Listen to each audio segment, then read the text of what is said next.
So today we are reacting to her stories. My dad tried to open the door of the ice cream shop, but it wouldn't budge. So he pulled out a gun from his waistband, flipped it around, and cracked the glass door open with the handle. 7-year-old me gasped and grabbed his sleeve. "Daddy, isn't that illegal?" He lifted me over the broken pieces. "It's not illegal if it makes you happy, mija. Nothing is." He was the only person I believed about everything, which is why I never once thought to be scared. An alarm started screaming from the ceiling, but Dad just hopped over the counter. "Okay, what flavor?" Sirens were in the distance, but I was too focused on the unlimited amounts of ice cream to care. He grabbed a scooper, and I pointed at strawberry, then chocolate, then mint, then the blue one, and he stacked every scoop on one cone until it was taller than my head. The police lights got closer, so I asked, "Daddy, is someone in trouble?" He pressed sprinkles onto the ice cream with his palm. "Somebody somewhere always is, mija." He knelt and handed me the tallest ice cream in the world as police cars filled the parking lot. "Happy birthday, mija." Officers ran through the broken door yelling, and I waved my cone at them. "Would you like some?" A nice woman in uniform scooped me up, while 2 other officers pinned Dad against the freezer glass and cuffed him. He didn't fight. He just kept his eyes on me the whole time they cuffed him. I asked her, "Why are they taking my daddy?" She tucked my hair behind my ear. "He has to go pay for the ice cream, sweetie." I licked my cone and waved bye through the broken door, because 7-year-old me thought he was just paying for my birthday ice cream. I wish I knew that was the last time I'd ever see him again.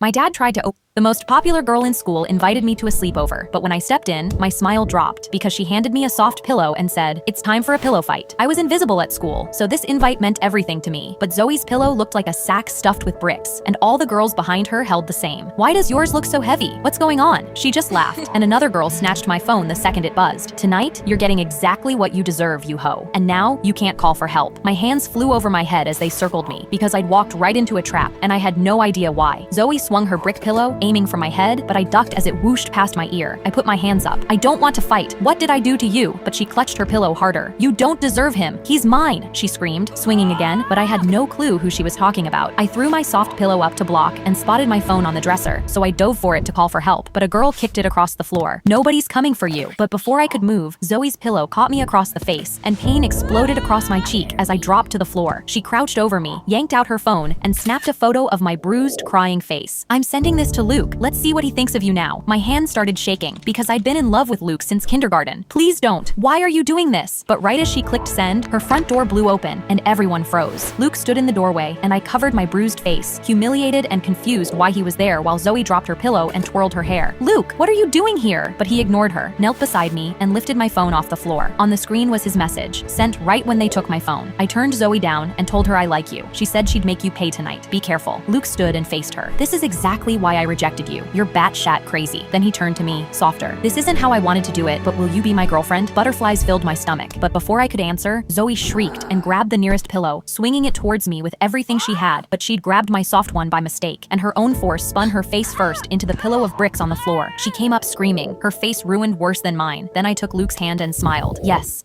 The most popular girl in school invited me to a sleepover.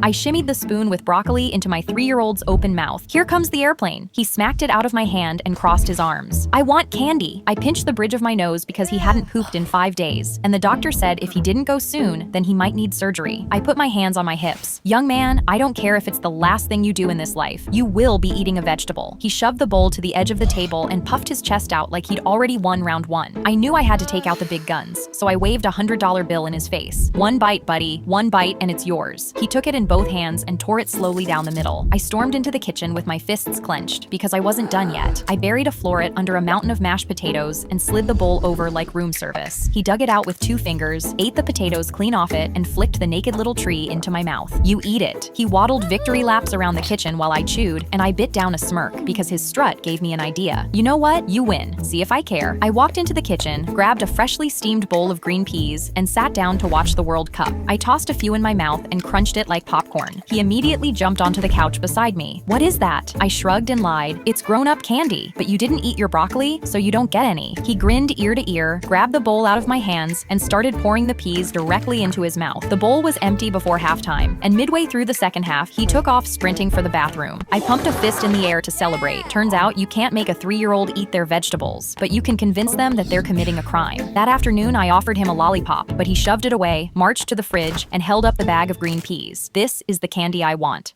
I shimmied the spoon with broccoli. I caught our new dog sprinting down the stairs at 2 a.m. with my daughter's blanket in his mouth. I immediately grabbed it to put it back, but he followed me and shoved himself between the crib and the wall, and there was foam coming out of his mouth. There were scratch and bite marks everywhere, so I gripped his collar and carried him to my husband's room. We need to get rid of this dog tomorrow. He's a danger to our daughter. My husband immediately sat up to defend him until he saw the dog nibble my arm and slap his tail against my leg. He nodded. Okay, let's do it. I put him on the floor and locked the door so he could sleep with us till morning. But 20 minutes later, he was body slamming into the door. The frame split before I could reach him, and he sprinted back behind the crib to the wall under the heater, tearing off paint with his teeth. My face was drained of color because I thought he was attacking her. Without thinking, I ripped Layla out of the crib with her blanket, screamed for my husband, and we ran barefoot into the yard while Bear ran after us. I turned to my husband. How could you have let us get this stupid dog? It almost killed our daughter. I was still screaming when my husband looked at something behind me and pointed with tears streaming down his face. I turned around and saw smoke pouring out of the nursery window, and the alarm finally started screaming inside. Minutes later, the fire crew arrived, and one of them